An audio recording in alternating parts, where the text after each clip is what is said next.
आपणास व्हिडिओ आवडल्यास लाईक आणि शेअर अवश्य करा. नमस्कार, मी डॉक्टर मच्छिंद्र बांगर महाराष्ट्रातील आणि देशातील हवामान परिस्थिती संदर्भात ताजा अंदाज देणार आहे. वातावरण बदललं आहे. WD पाठी WD उत्तर भारतात येत आहेत. पूर्व भारतावर त्याचा परिणाम सुरू झाला आहे. एक कमी दाबाचं क्षेत्र साधारण महाराष्ट्राच्या दक्षिणेकडून म्हणजे या भागामध्ये आहे. त्यामुळे या ठिकाणी काही भागात पाऊस पडण्याची शक्यता आहे. त्याचबरोबर आपण बघतो की पूर्व भारतामध्ये आणि उत्तर भारतामध्ये देखील पावसास अनुकूल स्थिती निर्माण झाली आहे. भारतीय हवामान खात्याने दिलेल्या कालच्या अलर्टमध्ये आपण बघतो की उत्तराखंड, हिमाचल प्रदेश, पंजाब, दिल्ली, हरियाणा, उत्तर प्रदेश, जम्मू काश्मीर, लेह लडाख, ओरिसा, झारखंड, पश्चिम बंगाल, आसाम आणि नागालँड, सिक्कीम या भागामध्ये पावसासंदर्भातला ऑरेंज अलर्ट देण्यात आलेला होता. तर काल संपूर्ण राजस्थान, मध्य प्रदेश, महाराष्ट्र, तेलंगणा, कर्नाटक, आंध्र प्रदेश, केरळ आणि तामिळनाडू, बिहार, अरुणाचल प्रदेश या राज्यांमध्ये, छत्तीसगडमध्ये येलो अलर्ट देण्यात आलेला होता. आज 16 तारखेला देखील हिमाचल प्रदेश, पूर्व उत्तर प्रदेश, बिहार, झारखंड, पश्चिम बंगाल आणि ओरिसामध्ये ऑरेंज अलर्ट कायम आहे. तर जम्मू काश्मीर, लेह लडाख, उत्तराखंड, पंजाब, दिल्ली, उत्तर प्रदेश किंवा अरुणाचल प्रदेश, आसाम, सिक्कीम, नागालँड, संपूर्ण महाराष्ट्र, छत्तीसगड, तेलंगणा, कर्नाटक, केरळ आणि आंध्र प्रदेशमध्ये पावसाचा येलो अलर्ट कायम आहे. म्हणजे दक्षिणेकडील बहुतांश राज्यांमध्ये महाराष्ट्रासहित पावसाचा अंदाज देण्यात आला आहे. येलो अलर्ट आहे मेघगर्जनेसह विजांच्या कडकडाटासह. पूर्व भारत आणि दक्षिण भारतात हा पाऊस आहे. पश्चिम भारत आणि उत्तर भारत, मध्य भारतातील पावसाचा प्रभाव कमी दाखवण्यात आला.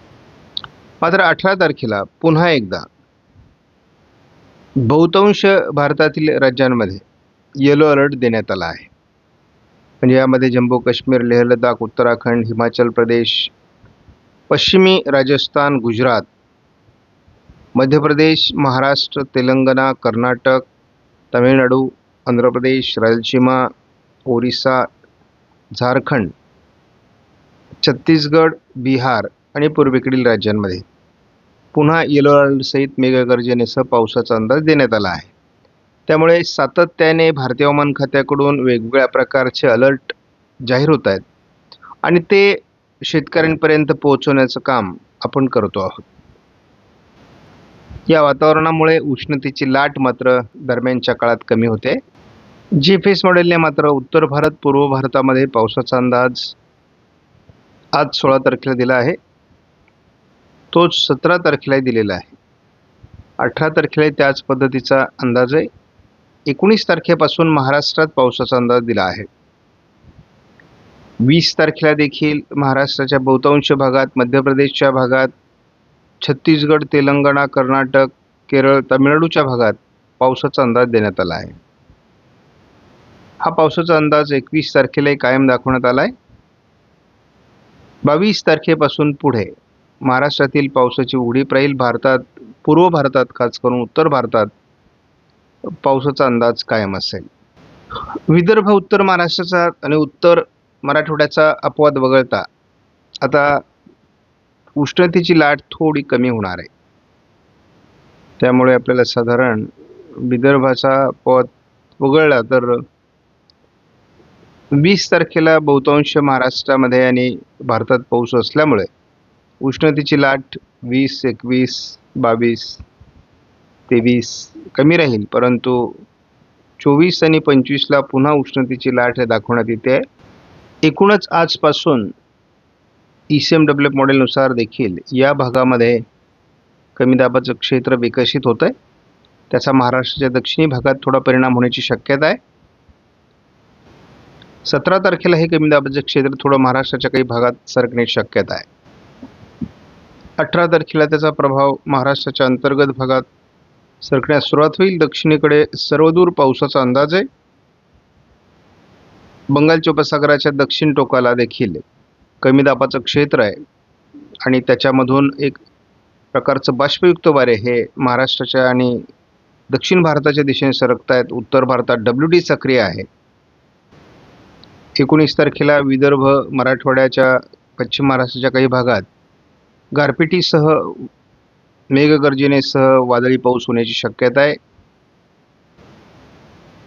ECMW मॉडेलने विदर्भासहित मराठवाड्याच्या आणि उत्तर महाराष्ट्राच्या काही भागात पावसाळी क्षेत्र हे 20 तारखेला दाखवलं आहे. विदर्भात 21लाही पाऊस दाखवला आहे. 22 तारखेला थोडं मराठवाडा आणि विदर्भाच्या दक्षिणी पट्ट्यात पावसाची शक्यता आहे. 22 नंतर पुन्हा एकदा 25 तारखेपासून वातावरण बदलेल. 26 तारखेला देखील महाराष्ट्राच्या दक्षिणेकडून वातावरण राहील, म्हणजे पुन्हा एकदा महाराष्ट्राच्या दक्षिणेकडून या पट्ट्यामध्ये कमी दाबाच्या क्षेत्रामुळे वातावरण निर्मिती होईल. 27 तारखेलाही महाराष्ट्रात तुरळक पावसाचा अंदाज आहे. 28 तारखेला मराठवाडा विदर्भात पावसाची शक्यता कायम आहे. 29 तारखेलाही विदर्भ मराठवाड्याच्या काही भागात पावसाळी वातावरण असणार आहे. 30 तारखेलाही तुरळकच प्रभाव आहे, त्यामुळे फार मोठा पाऊस महाराष्ट्रात होईल असा अंदाज नाही आहे. मात्र महाराष्ट्रात खास करून ECMW मॉडेलने विदर्भ मराठवाड्यावर याचा प्रभाव दाखवला आहे. उत्तर महाराष्ट्र, मध्य महाराष्ट्र, पश्चिम महाराष्ट्र आणि कोकण या विभागावर पावसाचा प्रभाव दाखवण्यात आलेला नाही. सध्या एकूण मॉडेलचा अंदाज अधिक जुळतोय महाराष्ट्रामध्ये. सध्या गडचिरोलीमध्ये पावसाची शक्यता दाखवण्यात आली आहे. सध्या आपण बघतो 18 तारखेला महाराष्ट्राच्या बहुतांश भागात आयकॉन मॉडेलने पाऊस दाखवला आहे. यामध्ये पश्चिम महाराष्ट्र, मध्य महाराष्ट्र, मराठवाडा आणि विदर्भ असा समावेश आहे. कोकण आणि उत्तर महाराष्ट्रात याचा प्रभाव दाखवलेला नाही. मात्र 19 तारखेला संपूर्ण कोकण, उत्तर महाराष्ट्र, मध्य महाराष्ट्र, मराठवाडा असं पावसाळी वातावरण दाखवलं आहे. त्यामुळे महाराष्ट्रात बऱ्याच भागात पाऊस होईल. 20 तारखेला हे वातावरण विदर्भाच्या दिशेने सरकण्याची शक्यता आहे. 21 तारखेलाही मराठवाडा, विदर्भात काही ठिकाणी पाऊस होऊ शकतो. 22-23ला मात्र किरकोळ वातावरण राहणार आहे. त्यामुळे आता आयकॉन मॉडेलचा अंदाज सध्या महाराष्ट्रासाठी जुळतोय आणि तिथे 18, 19, 20च पावसाचा अंदाज दिलेला आहे. GFS मॉडेलचा आपण जर अंदाज बघितला तर एकत्रित स्वरूपातला अंदाज आहे. यामध्ये महाराष्ट्राचा कोकण पट्टीचा भाग जर सोडला तर खास करून सोलापूर, लातूर, नांदेड आणि काही प्रमाणात सांगली, साताऱ्याच्या भागात जोरदार पावसाचा अंदाज आहे. मात्र उर्वरित महाराष्ट्रात सामान्य पावसाची शक्यता आहे.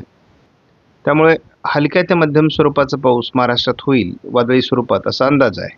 ECMW मॉडेलने पावसाची शक्यता सोलापूर पूर्व भाग, त्यानंतर लातूर, नांदेड, चंद्रपूर, गडचिरोली, काही प्रमाणात वर्धा, यवतमाळ आणि नागपूर, भंडारा, गोंदिया,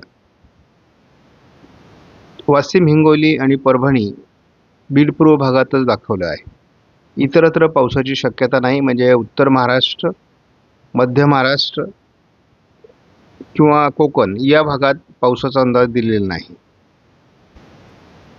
GFS मॉडेलने मात्र आपल्याला दरम्यानच्या काळात पुणे, सातारा, कोल्हापूर पूर्व भाग, लातूर, सोलापूरमध्ये अधिक पावसाचा अंदाज आहे, धाराशिव सहित.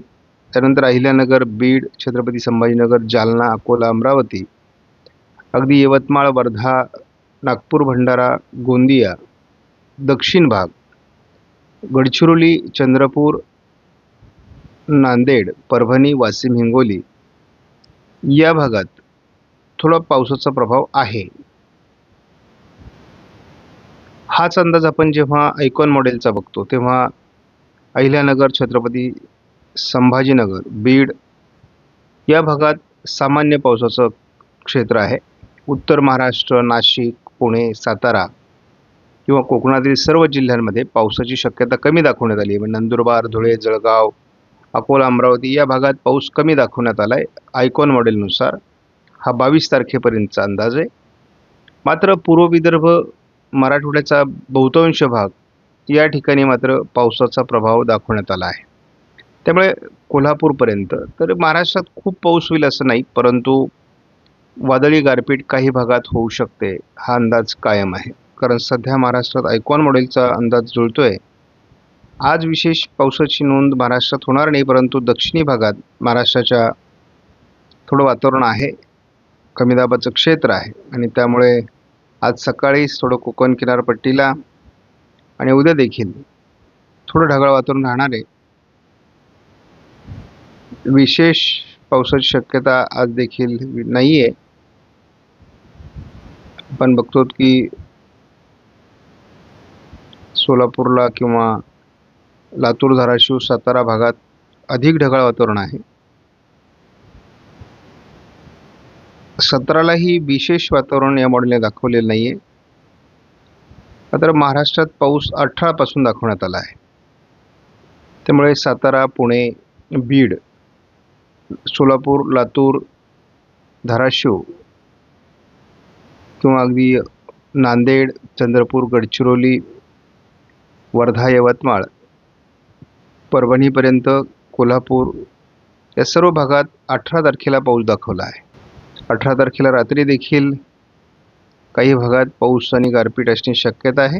19 तारखेला महाराष्ट्राच्या बऱ्याच भागात पावसाचा अंदाज हा आयकॉन मॉडेलने दिलेला आहे आणि यामध्ये मात्र पहिल्यांदा नाशिकसह पुणे, सातारा, कोल्हापूर, सोलापूर, लातूर, अहिल्यानगर, बीड, संभाजीनगर, जळगाव, अकोला, अमरावती, नागपूर, भंडारा, गोंदिया म्हणजे महाराष्ट्राच्या बऱ्याच भागात 19 तारखेला पाऊस दाखवला. 20 तारखेला पूर्व विदर्भात गारपिटीसह पावसाचा अंदाज देण्यात आलेला आहे. त्यामुळे महाराष्ट्रात जो पावसाचा अंदाज यापूर्वी तयार होत होता त्याचा जोर काही अंशाने कमी होताना दिसतोय. या मॉडेलचा केवळ 22-23 तारखेपर्यंतचा अंदाज आहे. ज्या भागात पावसाचा अंदाज आपण दिलाय त्या भागातील अंदाज मात्र आणखी बदलतो का हे बघण्यासाठी आपल्याला दररोजची अपडेट बघावी लागेल. आपणास व्हिडिओमधील माहिती महत्त्वपूर्ण वाटल्यास लाईक करा, शेअर करा, चॅनलला सबस्क्राईब करा. धन्यवाद. जय हिंद, जय महाराष्ट्र, जय बळीराजा.